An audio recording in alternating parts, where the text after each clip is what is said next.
Salut tout le monde, je me trouve dans la ville d'Innisfail, toujours au nord-est du pays.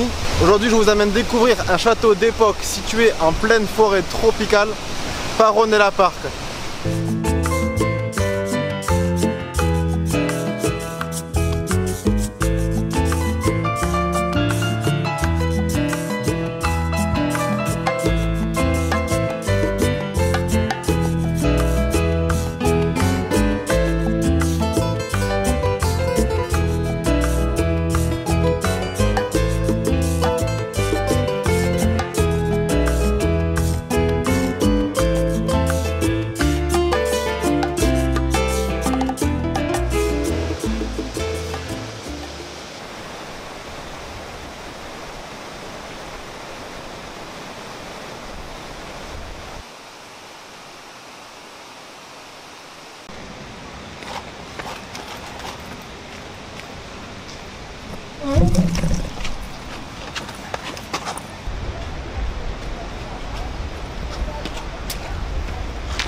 Première étape de la visite, cette maison qui est située juste derrière moi est la première maison construite dans le parc et la seconde structure construite.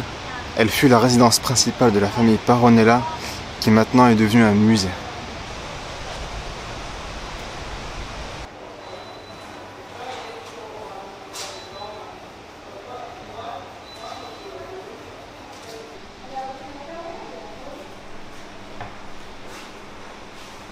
Donc ça, c'était le projecteur de la salle de cinéma. Juste à côté de la maison principale, qui est à ma gauche, nous avons à ma droite la salle des fêtes.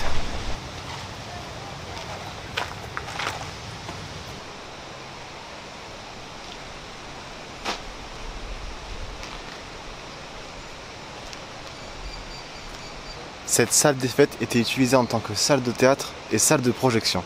À l'époque, c'était un luxe d'être en mesure de regarder un film, sachant que José fut le premier de la région à produire et recevoir de l'électricité.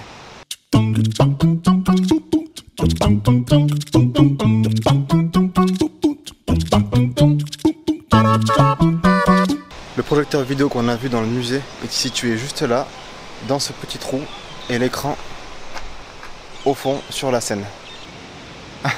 Excellent, j'adore cette vidéo.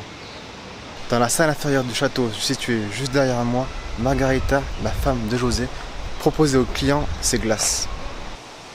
José, lui, a créé en haut de cette tour un petit musée retraçant leur voyage de noces. On pouvait d'ailleurs y retrouver des pièces de monnaie, des armes à feu, des cartes postales et des poupées.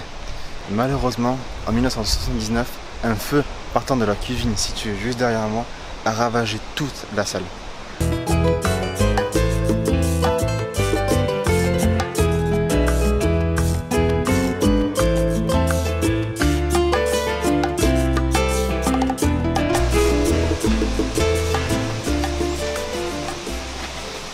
Par là-bas, à droite de la boutique de crème glacée, on retrouve les marches. Donc les marches qui est la première structure construite dans le parc.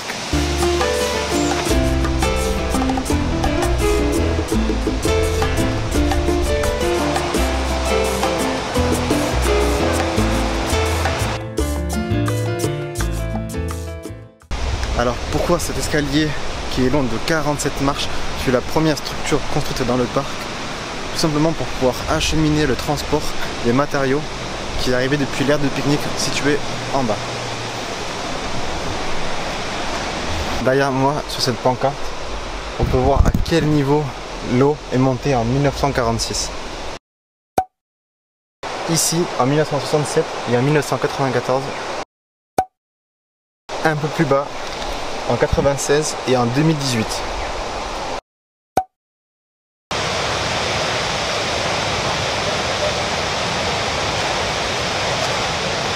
C'est ici, au pied de la cascade, que les visiteurs étaient invités à prendre un déjeuner sur les tables que José Paronella a construit lui-même.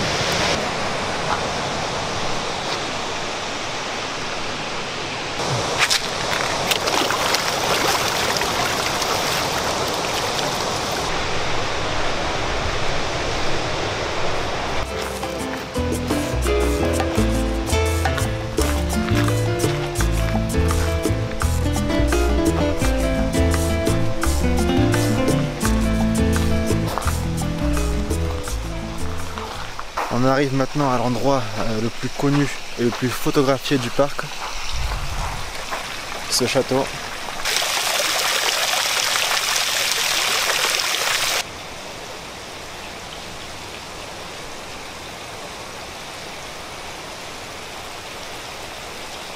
Ce château abriterait en bas une grande cafétéria. À l'étage, les musiciens jouaient pour les invités. Et en face, il y avait 2 terrains de tennis.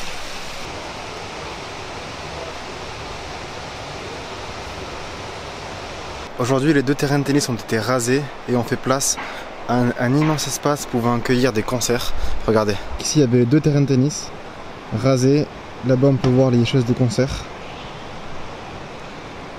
Autour du second château, donc, qui a été construit par le fils de José, vous avez des vestiaires tout le long.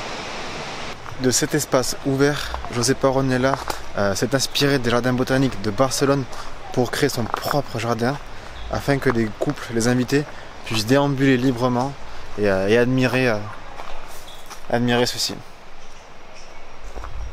Bon, malheureusement, moi je suis tout seul aujourd'hui, pas de copine avec moi.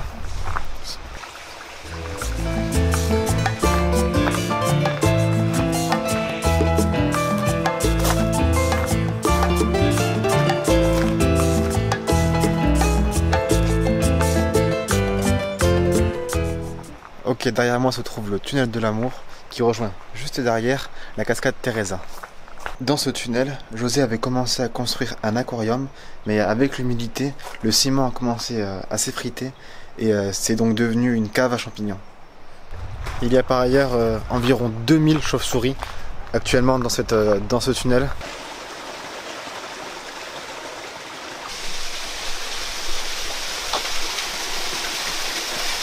On est à l'autre bout du tunnel. Donc comme je vous ai dit, juste là, il y a la cascade Teresa. José a modifié l'équipement de la cascade afin que celle-ci ressemble à la grosse cascade, la Mena Creek Falls. Et pourquoi cette dernière s'appelle cascade Teresa? Car sa fille s'appelle Teresa.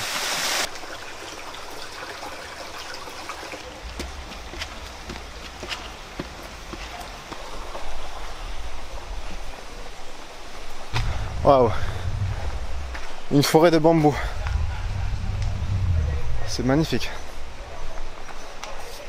C'est super joli.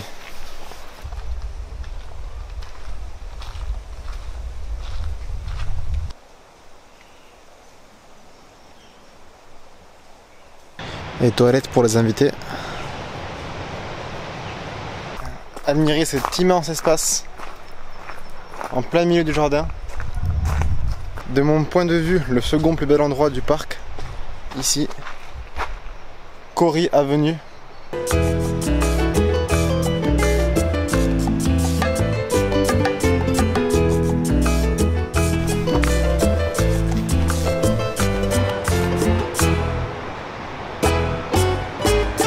Alors il est 17h30, j'ai terminé le tour du parc et j'ai maintenant 2h30 à attendre avant le début du night show.